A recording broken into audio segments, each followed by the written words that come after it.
بسم اللہ الرحمن الرحیم۔ شروع اللہ کا نام لے کر جو بڑا مہربان نہایت رحم والا ہے۔ الف لام میم۔ اللہ لا الہ الا هو الحی القیوم نزل عليك الكتاب بالحق مصدقا لما بين يديه وأنزل التوراة والإنجيل من قبل هدى للناس وأنزل الفرقان إن الذين كفروا بآيات الله لهم عذاب شديد والله عزيز ذو انتقام۔ إن الله لا يخفى عليه شيء في الأرض ولا في السماء۔ الف لام میم۔ اللہ جو معبود برحق ہے اس کے سوا کوئی عبادت کے لائق نہیں، زندہ ہے سب کو تھامنے والا۔ اس نے اے نبی تم پر سچی کتاب نازل کی جو پہلی آسمانی کتابوں کی تصدیق کرتی ہے، اور اسی نے تورات اور انجیل نازل کی تھی۔ یہ دو کتابیں اس نے پہلے نازل کی تھیں لوگوں کی ہدایت کے لیے، اور پھر قرآن جو حق اور باطل کو الگ الگ کر دینے والا ہے نازل کیا۔ جو لوگ اللہ کی آیتوں کا انکار کرتے ہیں ان کو سخت عذاب ہوگا، اور اللہ زبردست ہے، بدلہ لینے والا ہے۔ اللہ ایسا خبیر و بصیر ہے کہ کوئی چیز اس سے پوشیدہ نہیں، نہ زمین میں اور نہ آسمان میں۔ هو الذي يصوركم في الأرحام كيف يشاء لا إله إلا هو العزيز الحكيم۔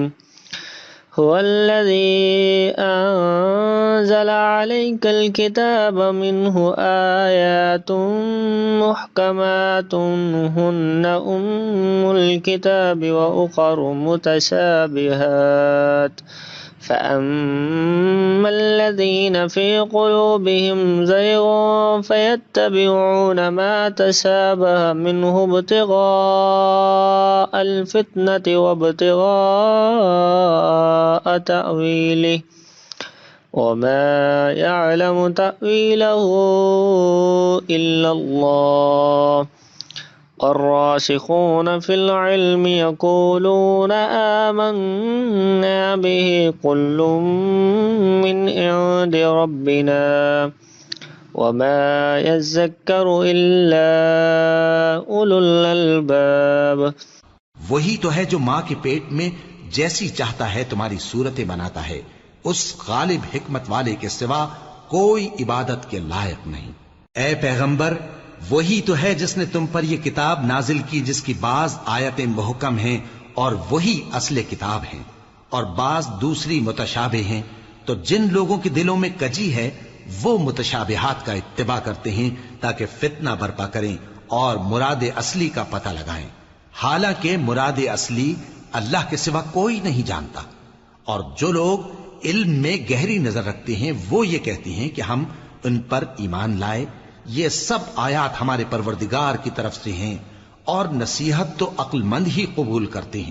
ربنا لا تزغ قلوبنا بعد إذ هديتنا وهب لنا من لدنك رحمة إنك أنت الوهاب۔ ربنا إنك جامع الناس ليوم لا ريب فيه إن الله لا يخلف الميعاد۔ اے پروردگار، جب تو نے ہمیں ہدایت بخشی ہے تو اس کے بعد ہمارے دلوں میں کجی نہ پیدا کر دیجو، اور ہمیں اپنے ہاتھ سے رحمت عطا فرما، تو تو بڑا عطا فرمانے والا ہے۔ اے پروردگار، تو اس روز جس کے آنے میں کچھ بھی شک نہیں سب لوگوں کو اپنے حضور میں جمع کر لے گا، بے شک اللہ خلاف وعدہ نہیں کرتا۔